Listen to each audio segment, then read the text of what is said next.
doesn't care about you. That's why you need a medical emergency kit. It contains life-saving medications like ivermectin, Z-Pak, and antibiotics. Stock them before they block them. This is a special report. Knowing how to invest your money is harder than ever before. Dealing with stock market volatility, record debt, and terrorist attacks requires new thinking. At U.S. Asset Management, we can help you see the world more clearly so that you can move beyond the chaos and invest with confidence. Call us, visit us online, or drop by our office. U.S. Asset Management, helping you make better decisions with your money. I'm going to bring on Brandon Weichert right now, who's an expert in this area. Brandon, thanks for coming on, my friend. I really appreciate it. Thanks for having me. And I apologize if we missed an appointment at one point. Everybody in my household has been sick for the last 2 months, so we're finally over all the flus and my schedule's returning to normal. So it's good to be back. You sent it up to me because I've been dealing with that for several days now, but on the tail end of it, so it's all good. Well, good luck. So, we met at CPAC and we were talking about Iran at that point. You're you're with a national interest. You're an author. You're an commentator and an analyst on different geopolitical issues. What are you focused on right now? Well, right now I'm sort of looking at I call it the Arc of Eurasia. It's a ring of fire right now. Yeah. And they're all feeding into each other. In fact, you mentioned the national interest. I just about an hour ago finished a piece that should go up tomorrow on the site, explaining the interlinkage between these conflicts in Ukraine, the Middle East, now India, Pakistan on the subcontinent, and obviously the Indo-Pacific, and how China is at the heart of all of these conflicts on some level. Even with the India-Pakistan thing, people don't realize how bad it's getting right now. Let me interject there because I think that was engineered. I mean, just like a lot of these other conflicts, that was just too coincidental for me. I mean, what do you think? I mean, that was a spark that they lit. Oh yeah. There's definitely, and again, I don't pretend to know who lit the spark. We have a list of suspects, all of whom have similar objectives. Right? Exactly. And so when you ask what I'm looking at, I'm sort of looking at the whole arc of Eurasia, what's known as the Ring of Fire geopolitically, and it's all on fire right now. There's not a major hot spot that's not aflame. And so there, as one cools down, it seems like 2 or 3 others are sparking up. Exactly. It does look like, in terms of Ukraine, my most recent book was on the Ukraine war. It looks a lot to me, and I was listening to some of your previous guests, it looks a lot to me like the White House has put down a marker. The White House is basically, and I warned my colleague John Mills on another podcast a few weeks ago, I said this was coming. Yeah. I think Trump realized he has very little leverage right now over that conflict. I think he realized, do I want to be spending my diplomatic and political capital in the mosh pit of Europe, or do I want to just tell the warring parties, we're going to let the pieces fall as they may, and whoever is left standing, that's who we're going to be dealing with? I think that's where things are going. Trump says he's going to have a deal soon, but at the same time, he's got his people, Rubio and JD Vance, out there saying, we're walking away if this doesn't resolve quickly. So I think what's happening is Trump has read the room. He knows the Europeans don't want a deal. He knows the Ukrainians certainly don't want a deal. And the Russians are winning, and they're going to win. And so if they're not going to get a deal now, Trump's going to tell Putin, you and I have other business on other issues. We're not going to sully the waters with this thing. It's not our war. And so I would expect there will be no deal, and that's going to be basically the Russians doing whatever they need to do.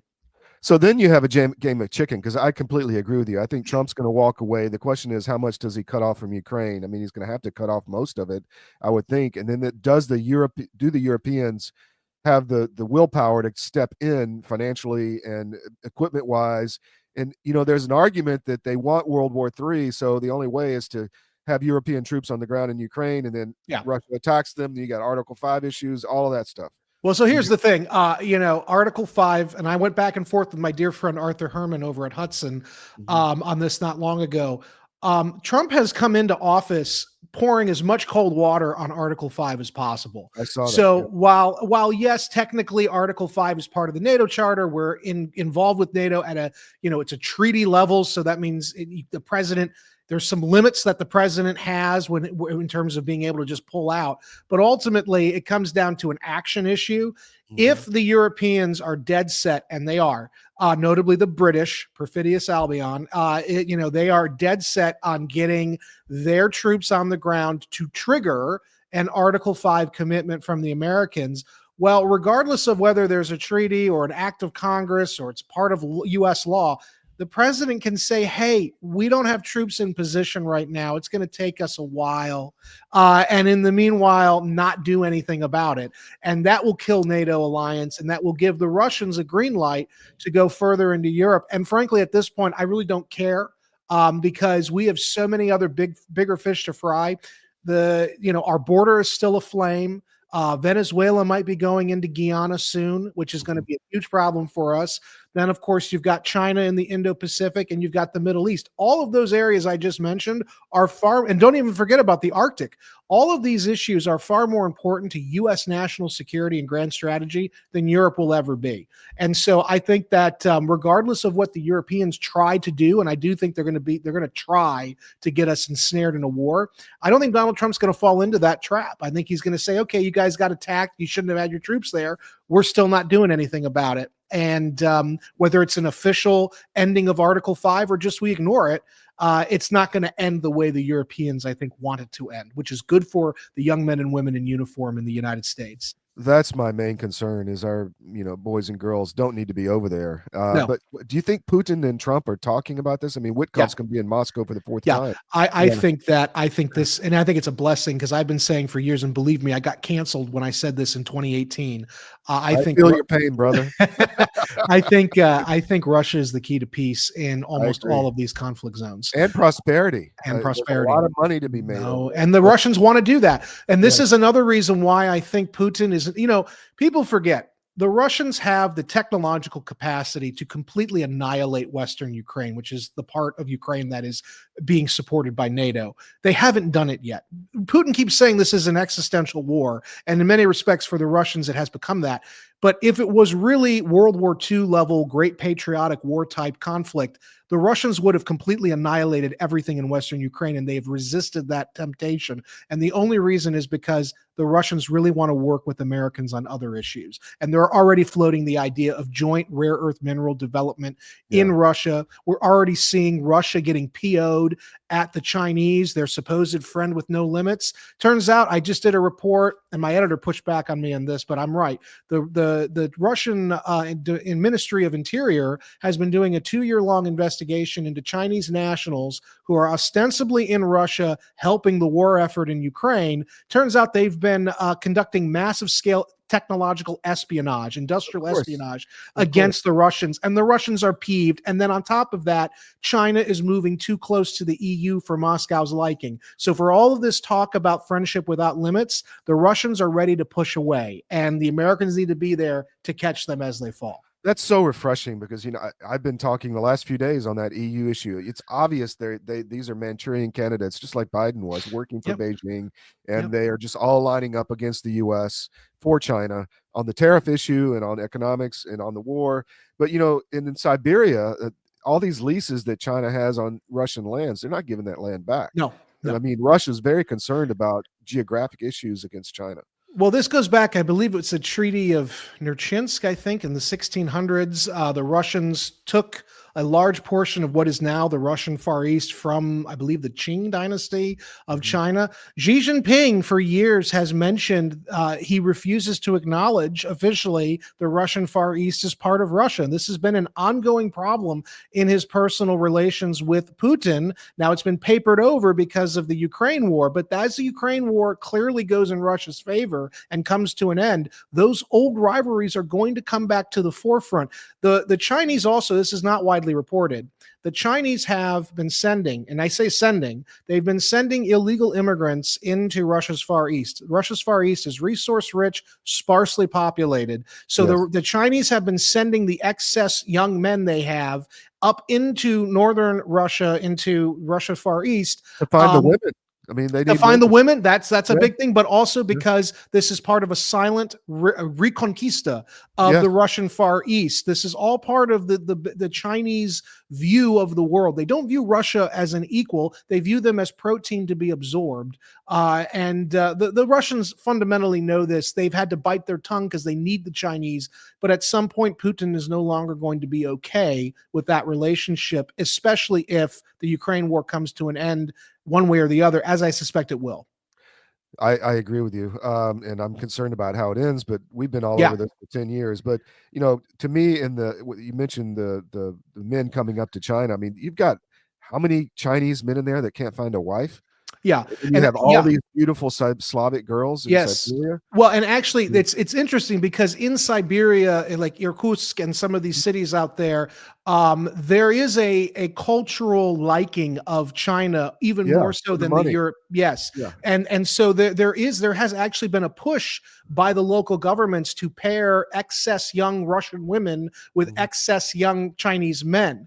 Yeah. But ultimately, the question comes down to control. Who is going to own the resource riches of the Russian Far East? Clearly, Putin would prefer to have that, and so this is a point of conflict in the medium and long term between China and Russia that the United States absolutely needs to exploit. It is not a fait accompli that the Russians and Chinese will become one, but if we don't take different actions than we've done the last many years, they will become one by default, and the Chinese will have a Eurasian empire. That's a really good point. I wrote books about the Siberian, and I had a guy send me a Facebook image about a decade ago of a B-25, I think, that he had in the woods that had crashed in Siberia, and he was sending me pictures. We were That's allies, amazing. and I'm like, yeah. But I went on Russian TV on Ren TV last week, and I just because I wanted them to know we don't want a war. That's right. Well, as have I. I've done that. that as well, and believe me, I got flack from my friends in DC. How dare you go on that? Yeah, I and don't I give a said, I didn't say anything I wouldn't have said on an American network. So, Exactly. Exactly. yeah. Can you stay for one more segment? Yeah, You have absolutely. All right, we'll be right back with. So, Brandon, let's talk Iran. Yeah. A lot of people really want an Iran war. Is it going to happen? I mean, the just salivating in Washington D.C. is palpable. Yeah. It is definitely not.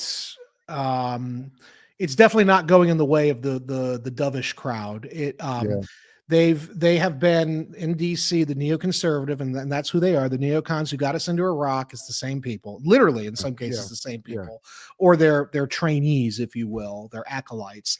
They are gung ho about getting rid of Pete Hegseth as Secretary of Defense. You see that. They want to replace him with Tom Cotton, who is a member of the blob of the the neoconservative deep state, or that wing of the deep state, and that's who they want running the Pentagon. And let's be clear, most of the Pentagon's top spots, with the exception of a handful, are staffed by the neoconservative element.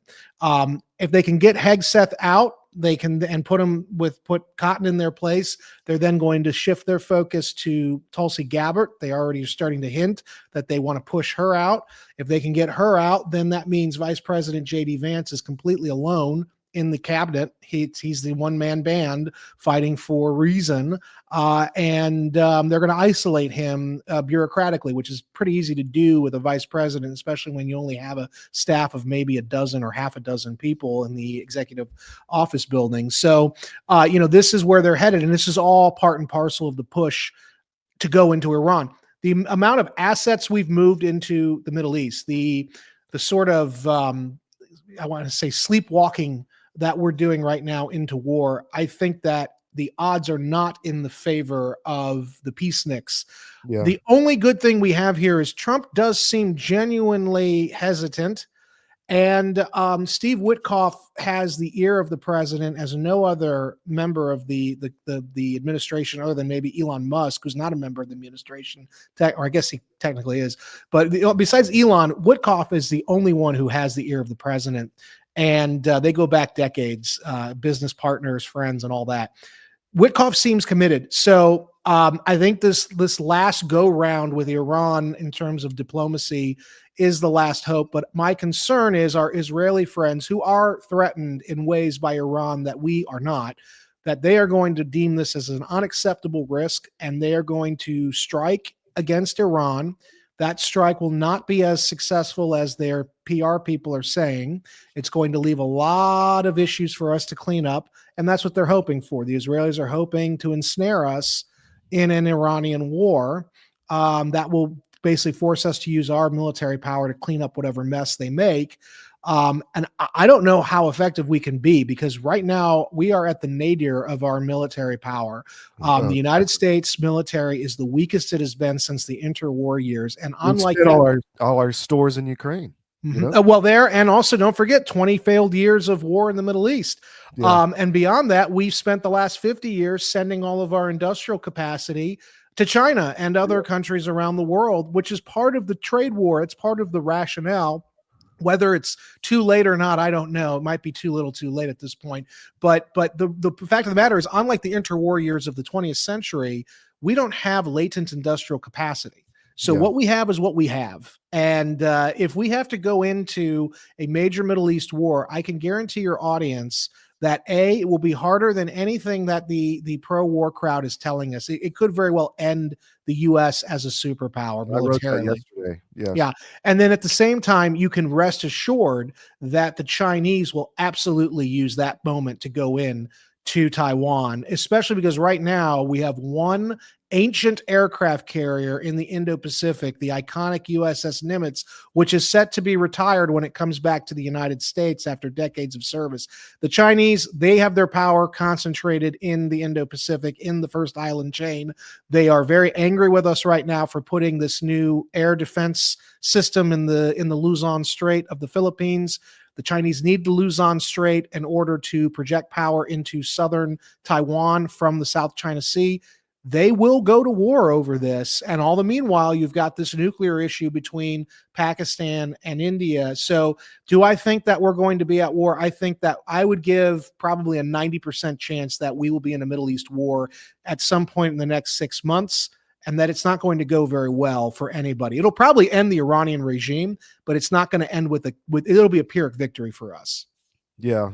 And Tom Cotton, I'll just bring this up just so people know, we busted him smurfing, big money into his campaign through illegal money laundering, through WWIII and everything else. So he's part of that whole blob. Also, be aware, the reason he wants this job, he's going to get primaried, and he knows he's going to lose. Yes, so that's another reason he is pushing. And don't buy this whole thing where he gave his public show of support in the last 48 hours for Hegseth. That's him smiling before he puts the knife into the back. Yeah, no kidding. Brutus. Yes. So as far as Iran's concerned, I heard Dan Caldwell talk about options other than the war, and he kind of dismissed the MEK. What is your thoughts on them specifically in the Iran regime? Well, there's certainly what's the word I want to use? A rebel group, I guess you could say, describe them as. They're very organized. I think people need to remember, though, the MEK was much more organized, funded, and better led and armed pre-2003 than they were after 2003. Yes. And that's because your audience may not know, maybe they do, your audience is very savvy. The Bush administration, George W., in order to invade Iraq, his flight of fancy, he had to make deals with the Iranians. And one of the deals, to basically not attack us after we went in. And one of the deals he made was that the Iranians said, okay, Bush, we'll work with you. You've got to bomb these sites, though, after you take out Saddam, and all the sites were MEK bases. So ever since then, the MEK has really, they're still together. They're still an organized force, but they're not at the level that not they a military force. No, and I think it's also important to remember, and I say this, I'm not really anti-MEK at all, but I will just say that the MEK ideologically is not necessarily aligned with the West. And if they ever did get in power, it could complicate our relationship with that's been a question of mine. Is what exactly is their ideology? But it's this weird Marxist cult of personality thing. It's very odd. But they, so I don't believe they're going to be the kind of factor that many people like, say, John Bolton believe. I'll just add one more thing as well. I know for a fact that the Shah's grandson, who I actually like a lot, I think he's solid, But the problem is he seems to be playing the role of Ahmed Chalabi. Yeah. And while I do think he has way more support in Iran than Ahmed Chalabi ever did in Iraq, the fact of the matter is he hasn't lived in the country in decades. I don't think he would actually even lived in the country. I think he was born in the United States. He has no Doesn't have support in country. That's right. Yeah. And so this idea, and Netanyahu's floating it, we're going to use the Shah's grandson to come back and do it. And I just think this is all crazy talk. The U.S. doesn't have the kind of capacity anymore to do something like this. Yes, I agree. Anything else? India, Pakistan, how do you see that going?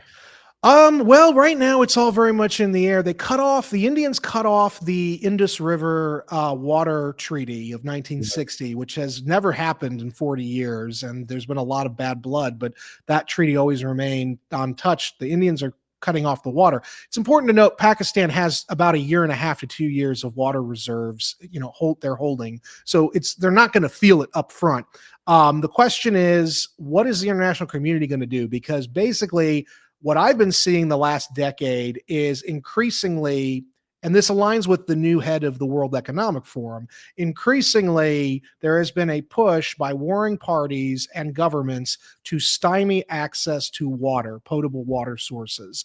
And so we could be seeing in India, Pakistan, not only the potential of a nuclear war, but you could be seeing a water war. And by the way, the Chinese, I'm hearing, are now threatening to cut off the Indians from access to the Gawan River, which is controlled by China, as in a response to potentially to what India is doing to China's ally in Pakistan. So there's a lot of moving parts there. I don't yet know, there's always been a lot of bluster. The Indians are smarting over this terrorist attack, which obviously had ties to the Pakistani government, which is why Pakistan is behaving this way. Ultimately, though, if it's a military on military conflict, even with nukes, India could completely annihilate Pakistan overnight, and the Pakistanis could do very little in retaliation. So the only way that Pakistan is, quote, saved is if China intervenes. And I don't know how deep they're going to get into this beyond threatening water access and whatnot. China's out for China. They're not That's going to right. protect any allies. That's right. Fantastic. Tell us about your books that are on the Yeah, market. well, you can find my books anywhere they're sold. The easiest way is obviously Amazon.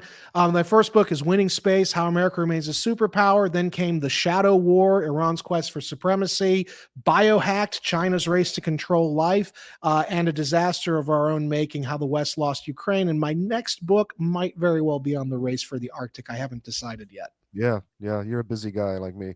Yeah. Thank you for your time, Brandon. Appreciate Thank you, it. sir. See you next time. Bye.